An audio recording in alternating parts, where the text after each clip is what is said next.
नमस्कार, आपका बहुत बहुत स्वागत है आपके अपने चैनल लर्न मैथ इजीली में।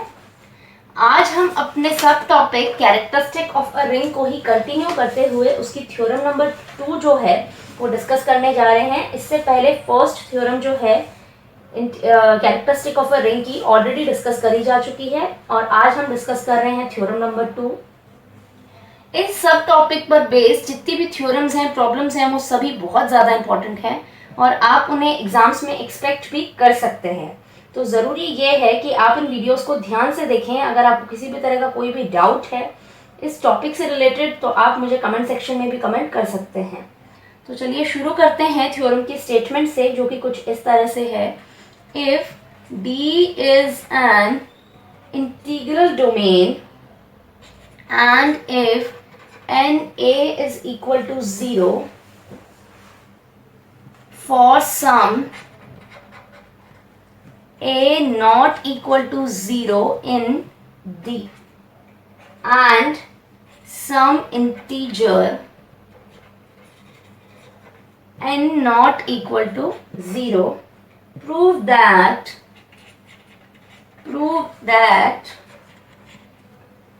D is of finite characteristic।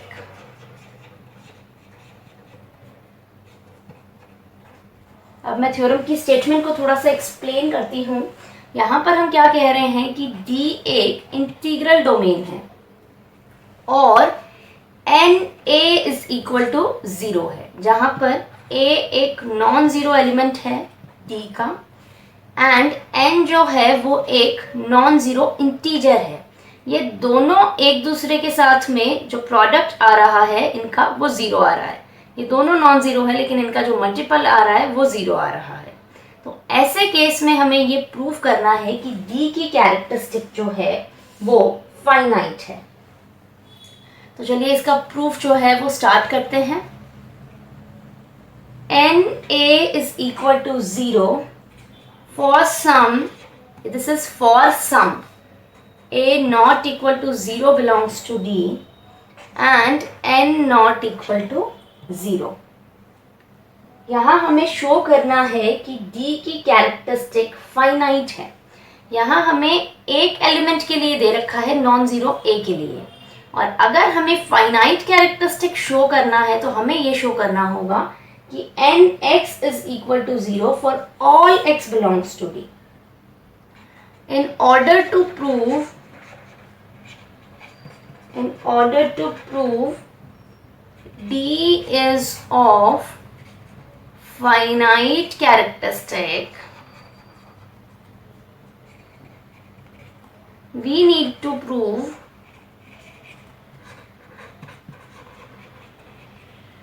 nx is equal to 0 for all x belongs to D। अब आपको ये लग रहा होगा कि यहाँ पर मैंने ये n ही क्यों लिया, मैं कोई भी और इंटीजर भी तो ले सकती थी जिसको मैं D के हर एक एलिमेंट के साथ में मल्टीप्लाई करूँ तो वो 0 हो जाए। लेकिन यहाँ पर देखिए n की एक प्रॉपर्टी हमको पता है यहाँ पर कि उस n को जब हम इस फिक्स a से मल्टीप्लाई कर रहे हैं तो दोनों का जो प्रोडक्ट आ रहा है वो 0 है। ये चीज़ ऑलरेडी हमको यहाँ पर मालूम है। तो इसकी मदद से हमें ये चीज़ प्रूव करनी है कि इसको जब हम x के किसी भी एलिमेंट के साथ में D के किसी भी एलिमेंट के साथ में मल्टीप्लाई करेंगे तो जो प्रोडक्ट है वो 0 आए। When x is equal to 0 implies nx is equal to 0। अगर x ही 0 हो जाता है तो nx डेफिनेटली 0 होगा, क्योंकि 0 को आप किसी भी एलिमेंट के साथ में मल्टीप्लाई करोगे तो वो 0 ही आएगा। But if x not equal to 0, तो हमें सभी D के एलिमेंट्स के लिए लेना है। अब D के एलिमेंट्स को आप दो तरह से कैटेगराइज करोगे, एक तो D के एलिमेंट्स होंगे जो 0 होंगे और एक जो होंगे वो नॉन ज़ीरो होंगे।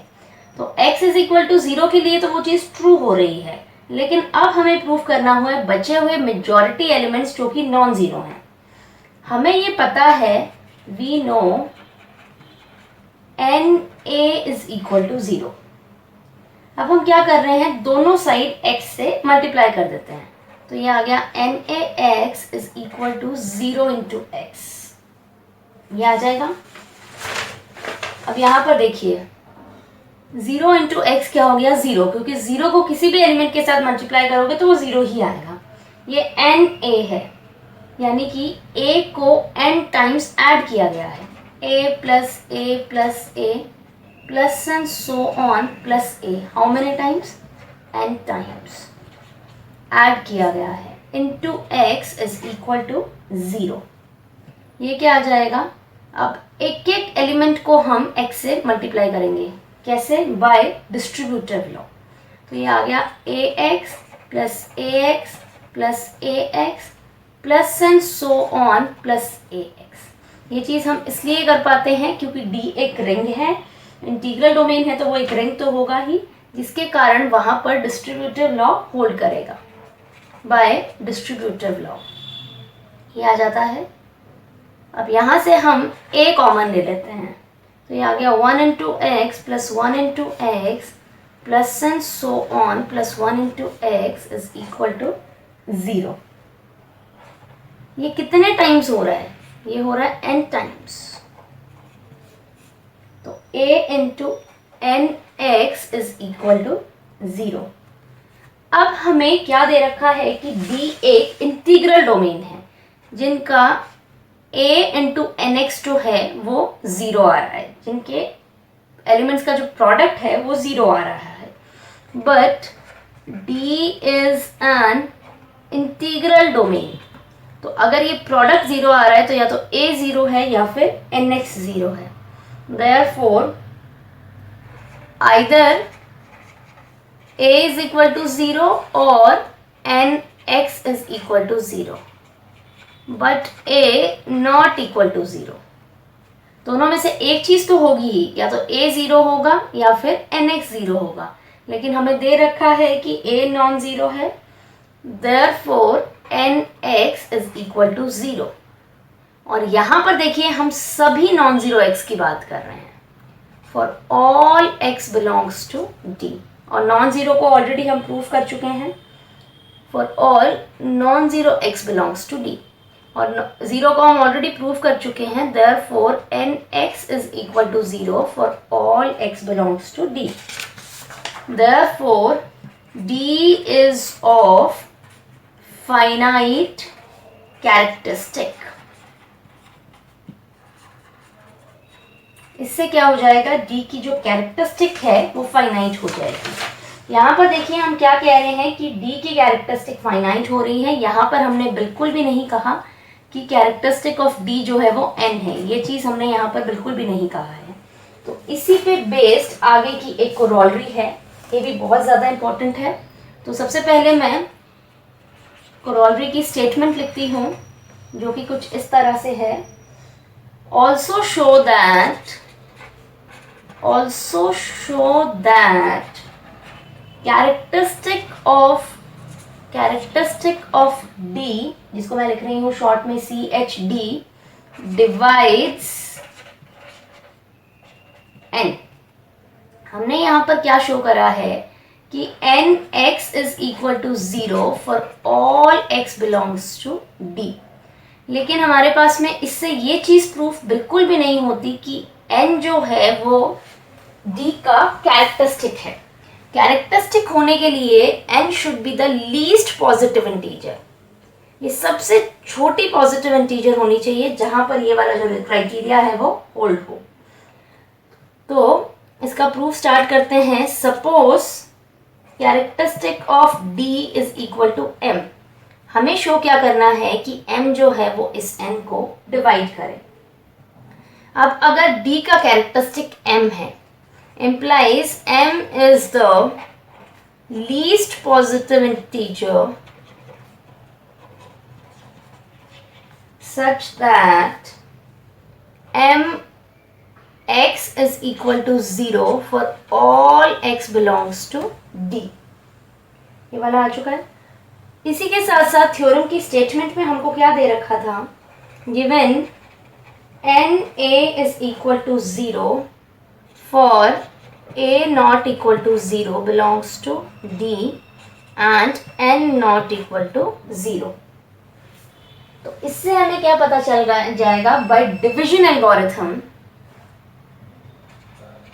Bye division algorithm.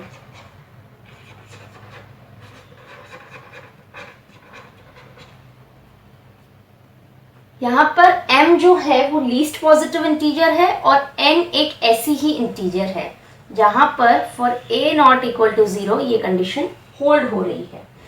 तो हमारे पास में अगर दो इंटीजर्स एग्जिस्ट करती हैं एक दूसरे से, जो फर्स्ट है वो अगर सेकंड से छोटी है, तो वहां पर हम डिवीजन एल्गोरिथम को जब इस तरह से अप्लाई करते हैं बाय डिवीजन एल्गोरिथम, अगर ये n है ये m है, तो यहाँ पर हमारे पास में एक रिमाइंडर आ जाएगा r और इधर एक क्वोशिएंट आ जाएगा q। तो इस तरह से by division algorithm there exist q and r such that n is equal to mq plus r, where 0 less than equal to r less than m। ये हो जाता है। अब देखिए हमें बेसिकली ये प्रूव करना है कि m n को डिवाइड कर रहा है। इसका मतलब कि n जो है वो m का मल्टीपल है। अगर हम इतना सा प्रूव कर दें तो हमारे लिए सफिशिएंट है। n m का मल्टीपल आ रहा है, लेकिन उसके लिए ज़रूरी ये है कि हमारे पास में ये जो रिमाइंडर r है वो 0 हो जाए।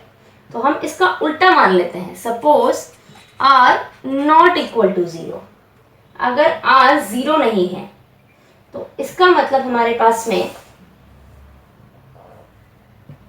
0 इज इक्वल, एक और चीज़ यहाँ पर हमें क्या दे रखी है, n is equal to M Q plus r। ये ले लेते हैं हम इन दोनों साइड को a से मल्टीप्लाई कर देते हैं, तो ये आ गया N A is equal to M Q plus r into A. ये आ जाएगा M Q A plus R A. N A किसके बराबर है, 0 के, तो 0 is equal to M Q A plus R A. ये आ जाता है। ये देखिए इसको हम इस तरह से लिख सकते हैं। ये लिख दिया हमने। अब हमें क्या दे रखा है, M X is equal to 0 for all X belongs to D. तो in particular M A is equal to 0 भी हो जाएगा। तो ये क्या हो गया, 0 is equal to 0 into Q plus R A. तो R A is equal to क्या आ जाता है, 0। Also R is less than M. तो हमारे पास में यहाँ पर कॉन्ट्रडिक्शन आ जाती है, क्योंकि हमने क्या लिया था, m is the least positive integer such that m A is equal to 0 for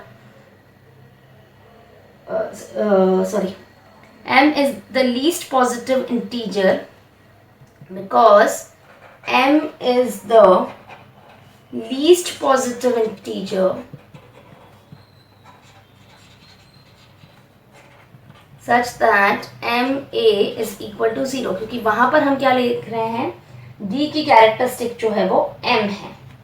therefore हमारे पास में हमने ये जो एज्यूम करा था वो गलत है, अ कॉन्ट्रडिक्शन। हमने ये जो एज्यूम करा था कि r नॉन ज़ीरो है वो गलत है। therefore r must be 0। तो r जो है वो 0 ही होगा। therefore हमें क्या मिल जाएगा, n is equal to M q. n जो है वो प्रोडक्ट ऑफ m है। therefore m डिवाइड्स n, यानी कि characteristic of d divides n। और यही चीज़ हमें आज की थ्योरम में प्रूव करनी थी। इसी के साथ साथ हमारी थ्योरम नंबर 2 जो है वो कंप्लीट होती है। नेक्स्ट वीडियो में हम इसी कॉन्सेप्ट पे बेस्ड थ्योरम नंबर 3 जो है वो डिस्कस करेंगे। अगर आपको आज का मेरा ये वीडियो पसंद आता है तो वीडियो को लाइक करें, और फ्यूचर में इसी तरह से हायर मैथमेटिक्स की वीडियोस देखने के लिए लर्न मैथ इजीली चैनल को सब्सक्राइब करना बिल्कुल भी ना भूलें। Thank you so much for watching this.